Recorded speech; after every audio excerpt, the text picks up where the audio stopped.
오늘 사무엘상 3장의 말씀으로 함께 은혜를 나누고자 합니다. 여러분, 사무엘상 3장의 말씀은 하나님께서 사무엘을 부르시고 그를 온 이스라엘 가운데 여호와의 선지자로 세우시는 장면을 소상히 담아내고 있는 말씀입니다. 자, 1절 말씀을 우리 함께 보시겠습니다. 1절 말씀입니다. 같이 한번 읽어볼까요? 아이 사무엘이 엘리 앞에서 여호와를 섬길 때에는 여호와의 말씀이 희귀하여 이상이 흔히 보이지 않았더라 라고 말씀합니다. 여러분, 소년 사무엘이 엘리 제사장을 통해 여호와 하나님을 섬기는 법을 배우는 때에 그 시대적 상황, 그 분위기를 오늘 말씀하기를 여호와의 말씀이 희귀하여 이상이 흔히 보이지 않았더라 이렇게 표현하고 있습니다. 여호와의 말씀과 이상이 주어이고 희귀하였다 그리고 보이지 않았다라는 말이 서술어인데, 여러분, 이 말씀은 하나님께서 더 이상 아무 말씀도 하시지 않는 하나님의 침묵이 계속해서 이어지고 있었음을 말씀하고 있는 것입니다.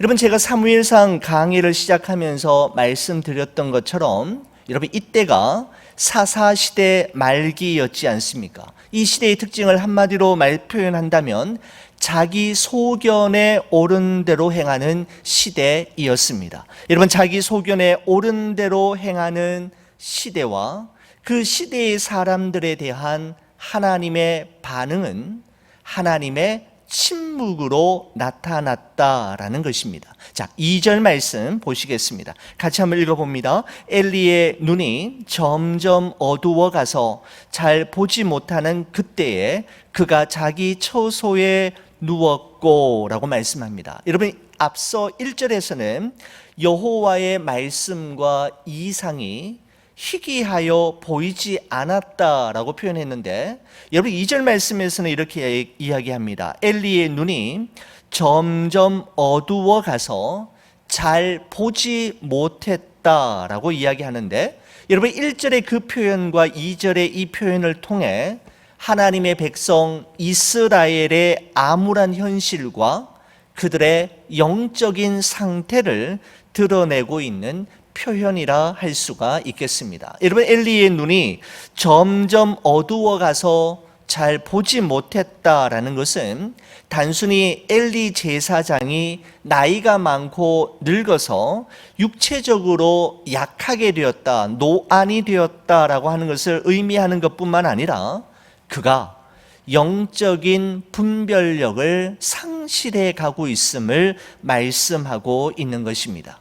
여러분, 한나가 괴로워서 고통 중에 성전에서 기도할 때 엘리 제사장은 한나에게 이렇게 말했지 않습니까? 한나야, 언제까지 취해만 있겠느냐? 포도주를 끊으라 라고 실언을 하기도 하고, 자신의 두 아들이었던 홈니와 비느하스가 여호와의 제사를 멸시하고 행실이 심히 여호와 보시기에 악했음에도 불구하고 제대로 대처하지 못하는 모습은 엘리 제사장이 자신의 영적인 권위와 영적인 분별력을 상실해 버렸음을 말씀하고 있는 좋은 예가 되는 것이죠. 여러분, 게다가 오늘 말씀에 보면 그때에 그가 자기 처소에 누웠다라고 표현하고 있습니다. 여러분, 이 말은 엘리가 제사장으로서 자신이 지켜야 할 자리, 자신이 있어야 할 위치를 조금씩 벗어나고 있음을 말하는 것인데, 이것은 결국 엘리가 하나님으로부터 점점 멀어져 가고 있음을 성경이 말씀하고 있는 것입니다. 자, 그런 관점에서 2절 다시 한번 보십시오. 엘리의 눈이 점점 어두워 가서 잘 보지 못하는 그때에 그가 자기 처소에 누웠고 라고 말씀하고 있습니다. 여러분, 그런데 사무엘은 그러면 어디에 있었고 어디에서 누워 있었습니까? 3절 말씀입니다. 우리 3절 말씀 같이 보겠습니다. 하나님의 등불은 아직 꺼지지 아니하였으며 사무엘은 하나님의 궤에 있는 여호와의 전 안에 누웠더니 라고 말씀합니다. 여러분, 앞서 2절에서 엘리 제사장은 눈이 점점 어두워져서 자기 처소에 누웠다라고 이야기하는데, 3절에서 아이 사무엘은 하나님의 등불이 꺼지지 않은 여호와의 전 안에 누워 있었다라고 말씀합니다. 그 결과 하나님이 부르시는 음성은, 그 음성을 들을 수 있었던 사람은 엘리가 아니라 사무엘이었습니다. 여러분, 당시 이스라엘의 영적인 지도자로 하나님은 엘리 제사장을 세우셨지만 하나님은 그에게 말씀하시지 않고 아이 사무엘에게 말씀하셨던 것입니다. 그래서 4절에 보면 여호와께서 사무엘을 부르시는지라 그가 대답하되 내가 여기 있나이다 라고 반응하는 것을 볼 수가 있습니다. 자기 처소에 누워 있었던 엘리가 아닌 여호와의 궤가 있는 전 안에 누워 있었던 사무엘에게 말씀하시는 것을 우리가 눈여겨볼 필요가 있다라는 말씀입니다. 여러분, 그렇습니다. 내가 지금 어디에 있느냐 하는 것은 참으로 중요합니다. 에덴 동산에서 선악과를 따먹고 범죄한 아담을 찾아오신 하나님께서 아담에게 하신 첫 번째 말씀은 아담아, 내가 어디 있느냐 이었습니다. 여러분, 하나님께서 아담이 지금 어디에 숨어 있는지 도저히 찾을 수 없어서 어디에 숨어 있는지 모르셔서 하신 말씀이 아니라 아담아, 내가 어디 있느냐 이 말씀은 아담아, 네가 지금 있는 그곳이 너가 있어야 할 자리가 맞느냐라는 말씀입니다. 엘리의 영안이 점점 어두워지고 그가 하나님으로부터 점점 멀어져 갔던 이유는 그가 마땅히 있어야 할 자리에 있지 않았기 때문임을 성경은 말씀하고 있는 것입니다. 여러분, 그렇습니다. 모든 사람에게는 저마다 자신이 있어야 할 자리, 즉 제자리가 있는 법입니다. 여러분, 오늘날 이 땅 위에서 벌어지고 있는 교회와 가정과 사회에서 일어나는 수많은 사건과 사고의 원인을 우리가 곰곰이 그 원인을 따져본다면 사실 자기 자리를 찾지 못함에 있고 제 자리를 지키지 못하기 때문임을 우리는 쉽게 발견할 수가 있습니다. 여러분, 제 자리를 지킨다라는 말은 다른 말로 하면 무엇 답다라는 뜻입니다. 여러분, 목회자가 자기의 자리를 잘 지킨다라는 말은 목회자답다라는 의미이고, 장로님답다, 권사님답다, 집사님답다라는 말은 하나님 앞에서 장로님으로, 권사님으로, 집사님으로 자신의 자리를 잘 지키고 있음을 의미하는 표현입니다. 아버지와 어머니의 자리가 있고 남편과 아내의 자리가 있습니다. 하나님이 보내신 그 자리를 잘 지킬 때 우리는 아버지다울 수 있고 어머니다울 수 있으며 남편답고 아내답게 살아갈 수 있게 되고, 그때야 비로소 그 공동체에는 소망과 기쁨과 평안이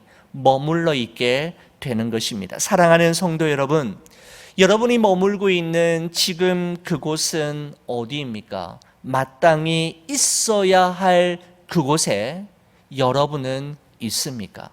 여러분과 제가 있어야 할 곳, 떠나지 말아야 할 위치, 마지막까지 지켜내야 할 자리는 바로 하나님 앞임을 우리는 늘 기억하시기를 간절히 축원을 드립니다. 여러분, 이어서 4절에서 9절까지 말씀은 하나님께서 사무엘을 부르시는 장면을 기록하고 있습니다. 자, 다시 4절 말씀 한번 보실까요? 우리 같이 한번 읽어보시겠습니다. 여호와께서 사무엘을 부르시는지라 그가 대답하되 내가 여기 있나이다 하고 라고 말씀합니다. 여러분, 사무엘상 3장은 하나님의 말씀이 희귀하여 이상이 흔히 보이지 않았다라는 말씀으로 시작되었지만, 그 희귀했던 여호와의 말씀, 그 보이지 않았던 여호와의 이상은 누구에게는 선명하게 나타나고 들려졌느냐 하면, 성소의 등불을 꺼뜨리지 않고 하나님의 궤가 머물고 있는 성막을 떠나지 않았던 사무엘에게만큼은 임하고 있었음을 볼 수가 있는 것이죠. 말씀을 묵상하면서 누가복음 3장 1절과 2절의 말씀이 생각이 났습니다. 여러분, 그 말씀은 어떤 말씀인가 하면, 예수님과 세례 요한이 활동하던 시대에 세상을 주름잡던 권력자들의 이름이 그 누가복음 3장 1절에서 2절에 기록되어 있는데, 여러분이 이렇게 기록하고 있습니다. 디베료 황제가 통치한 지 15해, 곧 본디오 빌라도가 유대의 총독으로, 헤롯이 갈릴리의 분봉왕으로, 그 동생 빌립이 이두레와 드라고니 지방의 분봉왕으로, 루사니아가 아빌레네의 분봉왕으로, 안나스와 가야바가 대제사장으로 있을 때에 하나님의 말씀이 빈들에서 사가랴의 아들 요한에게 임한지라라고 말씀하고 있습니다.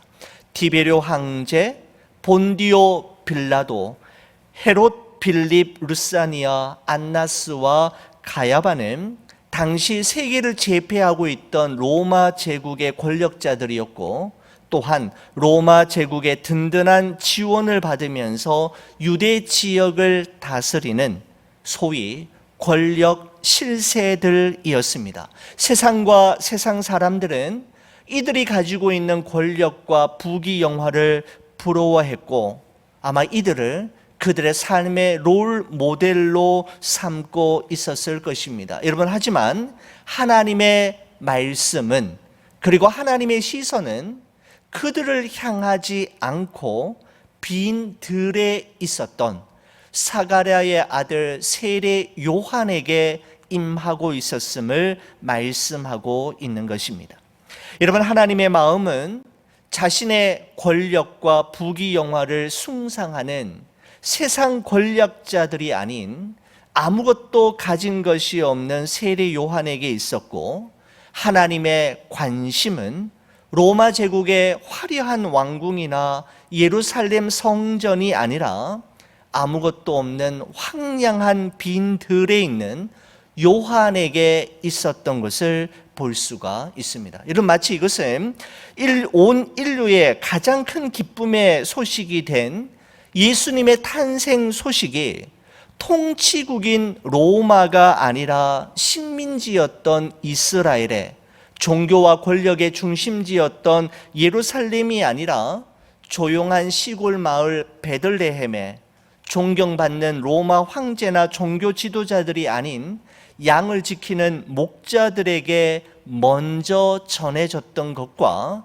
결을 같이 하고 있다라고 말씀드릴 수 있는 것입니다. 여러분, 그렇습니다. 하나님의 시선과 하나님의 마음, 하나님의 손길이 향하는 그곳에 우리의 시선도, 우리의 마음도, 여러분과 저의 손길과 발길도 함께 향하기를 간절히 축원을 드립니다. 여호와의 말씀이 희귀하여 이상이 보이지 않던 그때에 하나님은 사무엘을 부르시자 사무엘은 이렇게 응답합니다. 내가 여기 있나이다 라고 대답하고는 3번이나 여호와께로 가지 않고 엘리 제사장에게로 달려가는 모습을 볼 수가 있는 것이죠. 자, 5절 말씀 보시겠습니다. 엘리에게로 달려가서 이르되 당신이 나를 부르셨기로 내가 여기 있나이다 하니라고 되어 있습니다.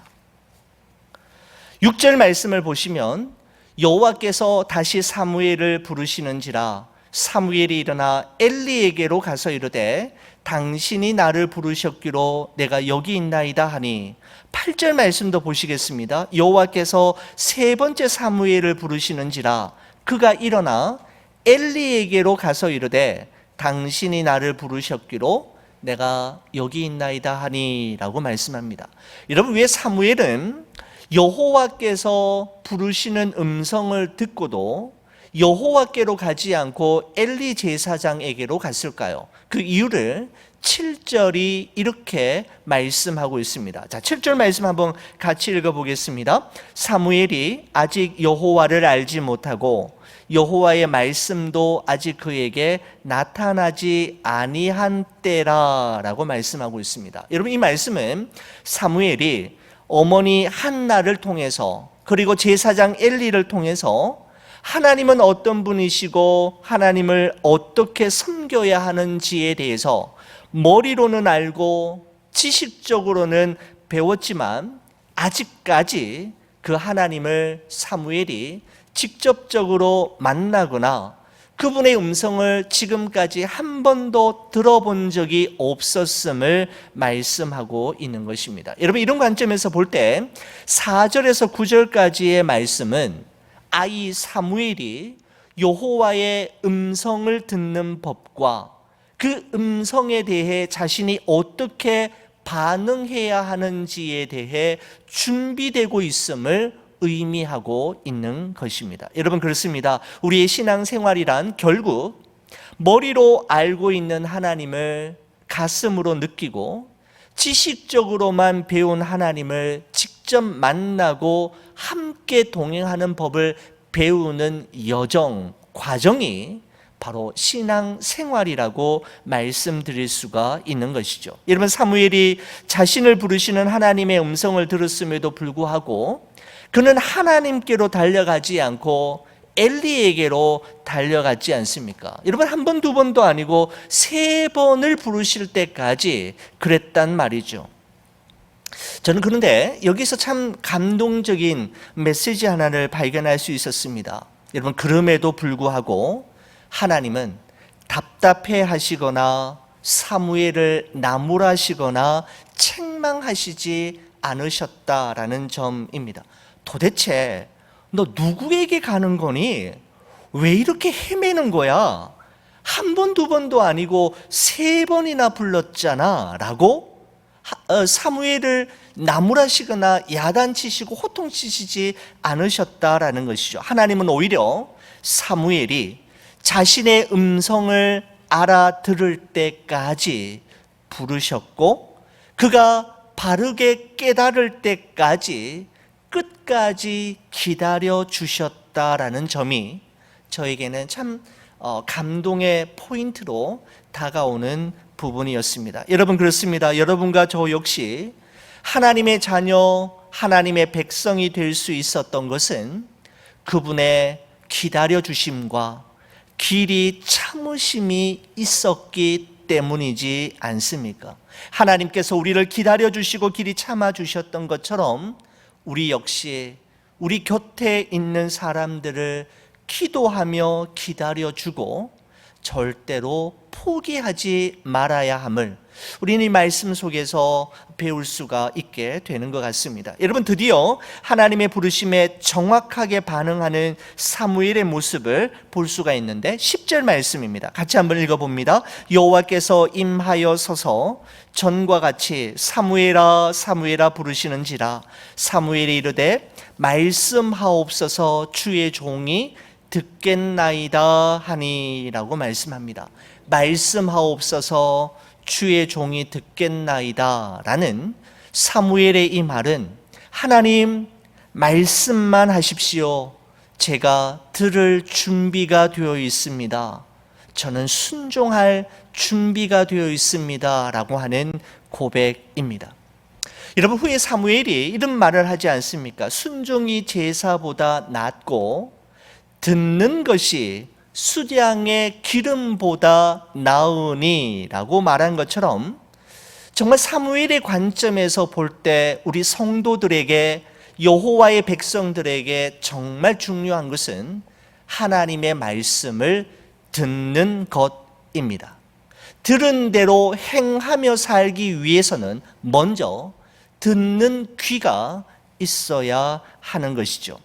여호와의 말씀이 희귀하고 이상이 보이지 않는 암울한 상황에서도 사무엘은 하나님과 교통하고 있었고 소통하고 있었으며, 교통하며 소통하는 그에게 하나님의 말씀은 끊임없이 임하였고, 임한 그 하나님의 말씀을 사무엘은 귀 기울여 듣고 있었노라고 성경은 분명하게 말씀하고 있습니다.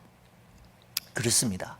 하나님의 말씀이 선포되어질 때 듣는 사람이 있는가 하면 듣지 않는 사람이 있음을 성경은 우리에게 분명하게 말씀해 주고 있는 것이죠.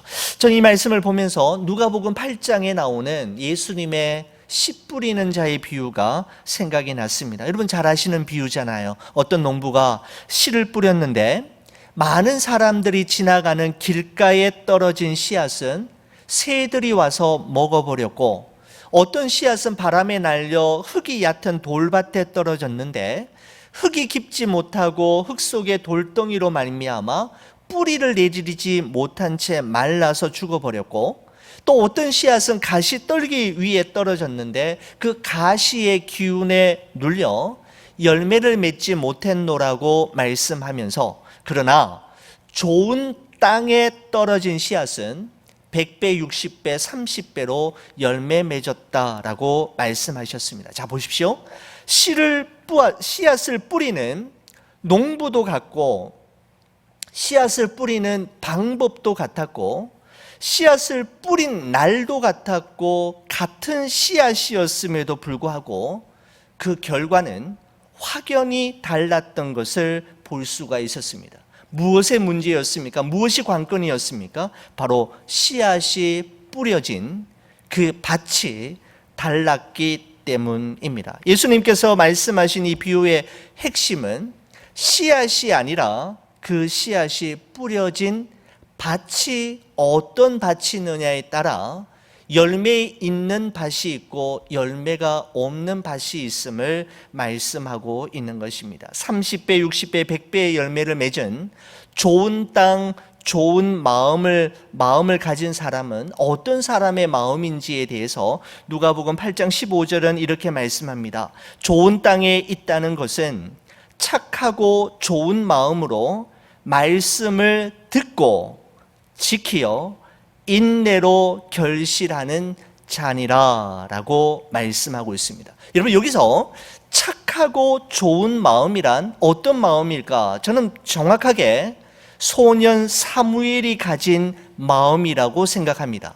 말씀하옵소서 주의 종이 듣겠나이다 라는 고백처럼, 하나님 제게 말씀을 주옵소서, 제가 들을 준비가 되어 있습니다, 순종하겠습니다 라고 하는 그러한 마음 속에 뿌려진 말씀은 반드시 100배, 60배, 30배의 열매를 맺는 삶으로 이어지게 됨을 말씀하고 있는 것이죠. 하나님의 말씀을 사모하고 기다리며 귀하게 여기는 마음, 순종하려는 마음이 있을 때 그곳에는 열매가 맺혀지게 된다라는 것입니다. 바로 이러한 마음을 가진 사람에게 하나님은 오늘도 말씀하시고, 그 말씀이 그 사람의 귀에 들려지게 하시고, 그리고 그 말씀을 지키고 인내함으로 마침내 결실까지 이루도록 하신다라는 말씀입니다. 사랑하는 우리 교우 여러분, 요즘 여러분의 마음은 하나님의 말씀을 받기에 착하고 좋은 마음, 사모하는 마음이십니까? 아니면 길가, 돌짝밭길, 가시덤불로 우거진 마음이십니까? 혹시 여러분의 마음의 모판에 뿌려진 소망의 말씀, 희망의 약속은 여러분의 마음속에 있으십니까? 여호와의 말씀이 희귀하고 이상이 보이지 않는 암울한 상황 속에서도 사무엘에게는 하나님의 말씀이 임했던 것처럼 그 하나님의 말씀을 사무엘은 듣고 있었던 것처럼, 여러분 7개월 동안이나 지속되는 코비드-19으로 인해서 우리의 마음과 생각이 정말 우울해지고 힘든 상황에서도 여러분에게 들려오는 소망의 말씀, 약속의 말씀이 있다면 우리는 이 시간을 넉넉히 승리하며 통과할 수 있고, 오히려 이 과정이 끝난 후에 오히려 그 이전보다 더 나은 사람, 더 좋은 사람, 더 성숙한 사람으로 변해질 수가 있게 되는 것이죠. 결국은 말씀을 듣는 귀가 있느냐라는 것입니다. 여러분, 오늘 본문의 마지막 결론의 말씀이 19절 말씀인데요, 20절 말씀인데, 우리 19절 말씀 우리 같이 한번 읽어볼까요? 19절과 20절 결론의 말씀 중에서 19절입니다. 사무엘이 자라매 여호와께서 그와 함께 계셔서 그의 말이 하나도 땅에 떨어지지 않게 하시니라고 되어 있습니다. 저는 이 말씀이 참 좋습니다. 다시 한번 읽어볼게요. 사무엘이 자라매 여호와께서 그와 함께 계셔서 그의 말이 하나도 땅에 떨어지지 않게 하셨다라고 말씀합니다. 여러분, 사무엘이 자라매라는 말은 소년 사무엘의 육체적인 성장만을 의미하는 것이 아니라 모든 면에서 꾸준히 지속적으로 성숙해져 가고 있음을 의미하고 있습니다. 여러분, 인간의 외적인 발달을 성장이라고 한다면 인간의 내적인 발달을 성숙이라고 말씀드릴 수 있겠습니다. 여러분, 인간의 외적인 성장은 한계가 있지 않습니까? 여러분, 인간의 성장은 보통 20대의 최정점을 찍었다가 그 이후부터는 계속해서 쇠퇴해 가기 시작합니다. 여러분, 그러나 인간의 내적인 성숙은 한계가 없습니다. 속 사람의 성숙을 위해 자신의 내면을 돌보는 일에 게으르지 않고 날마다 성경을 보고 묵상하며 깨어서 기도하고 독서에 힘쓰고 자기 발전과 개발을 위해 지속적으로 노력하는 한 우리의 겉사람은 낡아질 수 있으나 우리의 속사람, 우리의 내면은 날로 새로워짐과 성숙해짐을 경험할 수가 있게 되는 것이죠. 사랑하는 우리 교회 여러분, 여러분은 지금도 자라나고 계십니까? 성숙해지고 계십니까? 여러분, 사무엘의 겉사람과 속사람의 성장과 성숙에 대한 언급과 함께 사무엘을 향한 하나님의 두 가지 행동이 기록되고 있죠. 첫 번째는 뭐냐 하면 여호와께서 사무엘과 함께 계셨다라는 것과, 두 번째는 여호와께서 사무엘이 하는 말이 하나도 땅에 떨어지지 않게 하셨다라는 것입니다. 이 말은 무슨 말인가 하면 그가 하는 말 그대로 이루어졌다라는 말이고, 그는 비록 어렸지만 그의 말에는 영적인 권위가 있었음을 말씀하고 있는 것입니다. 여호와께서 사무엘과 함께 하심으로 사무엘이 하는 말은 하나도 땅에 떨어지지 않고 이루어질 뿐만 아니라 그의 말에는 영적인 권위가 있어서 모든 이들이 순종했다라는 것입니다. 여러분, 결과 어떻게 되었습니까? 자, 20절 말씀 우리 다 같이 읽어보겠습니다.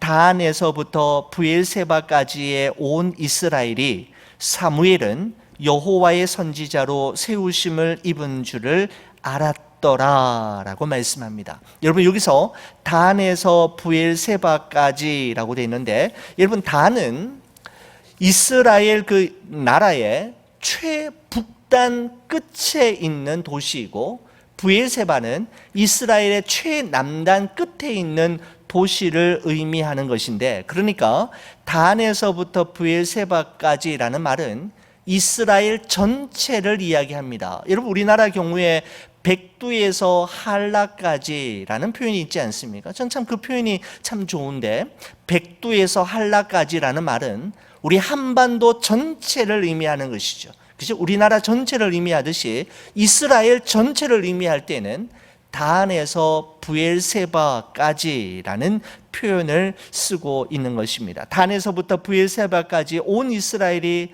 사무엘은 여호와의 선지자로 세우심을 입은 줄을 알았다라는 말은 이스라엘 백성 전체가 하나님께서 그를 여호와의 선지자로 세우셨음을 인정했다라는 의미입니다.